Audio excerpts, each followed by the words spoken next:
सभी टॉपिक के बारे में चर्चा करेंगे जिनसे कभी ना कभी एग्जाम में क्वेश्चन जरूर आते हैं। तो चलिए स्टार्ट करते हैं। सबसे पहले मुगल साम्राज्य का उदय कैसे हुआ, इस पर हम लोग चर्चा करेंगे। बाबर का पूरा नाम जहीरुद्दीन मोहम्मद बाबर था।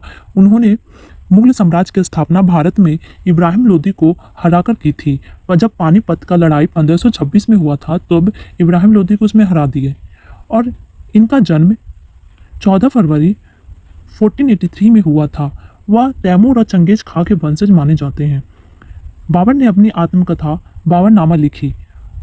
और इस टाइम जब बाबर भारत आया था तो उसने सोचा कि काफ़ी मतलब राज करेगा भारत पर, परंतु वैसा ना हुआ।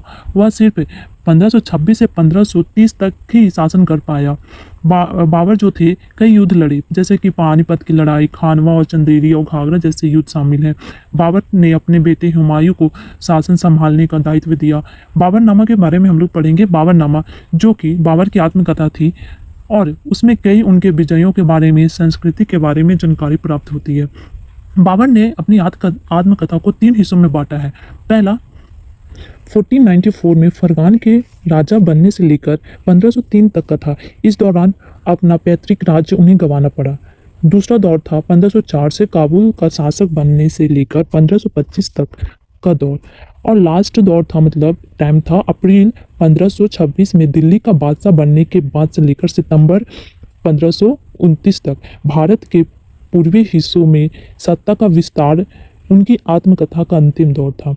जब बाबरनामा जो थी पांडुलिपि में 1508 ईस्वी से लेकर 1519 तक का विवरण उपलब्ध नहीं है। जो बाबर उनकी आत्मकथा थी उसमें सिर्फ 1508 से 1519 तक ही विवरण उपलब्ध नहीं है। बाकी उसके पहले जितने भी हुए हैं, मतलब जितनी भी घटनाएं हुए हैं वो सभी बाबरनामा में है।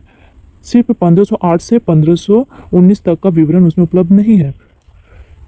बाबर का जो आत्मकथा है उसका अनुवाद अब्दुल रहीम खान खाना ने किया था और पुस्तक मूल रूप से बाबर द्वारा तुर्की भाषा यानी कि चगताई में लिखी गई थी। बाद में उनके पोते अकबर के शासनकाल के दौरान अब्दुल रहीम खान खाना ने फारसी में अनुवाद किया, जिससे कि बाबरनामा के बारे में सभी को पता चला कि हाँ, ये बाबर द्वारा लिखी गई आत्मकथा है। जब उनका फारसी में अनुवाद हुआ तब बाबर जो थे उनके शासनकाल में बहुत सारे ऐसी घटनाएं हुई।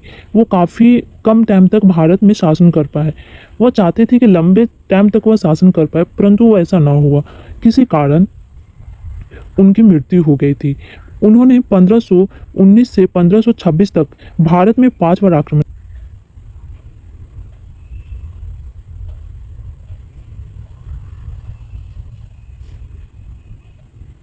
बाबर ने अपनी आत्मकथा बाबरनामा में मंदिरों के बारे में सीधे सीधे कम शब्दों में जिक्र किया है। वह कहते हैं कि जो हिंदू के पूजा स्थल का भी जिक्र मिलता है। वह लिखते हैं यहाँ के लोग पत्थर और मूर्तियों के लिए खास जगह मतलब बनाते हैं। मतलब उनका मानना था कि भारत में जितने भी हिंदू रहते हैं वो सभी मूर्ति पूजा करते हैं, मंदिर का निर्माण करते हैं।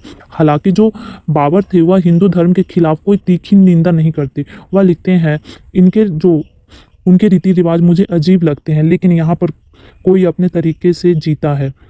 मतलब उनका मानना था कि जो भी यहाँ पर रहते हैं वो अपने तरीके से ही जीते हैं। उन्होंने अपनी आत्मकथा में इसका कोई मतलब हिंदू धर्म के कोई खिलाफ नहीं है। वह इसमें कहते हैं कि यहाँ के रीति रिवाजों का कुछ अपना ही खास महत्व है।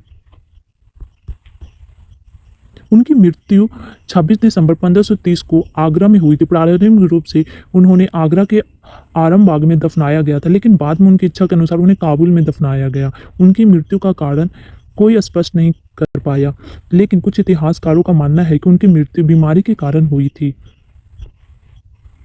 तो आई होप आपको ये बाबर के बारे में पढ़कर अच्छा लगा होगा। तो चैनल को लाइक एंड सब्सक्राइब जरूर करें। आई होप आपको ये वीडियो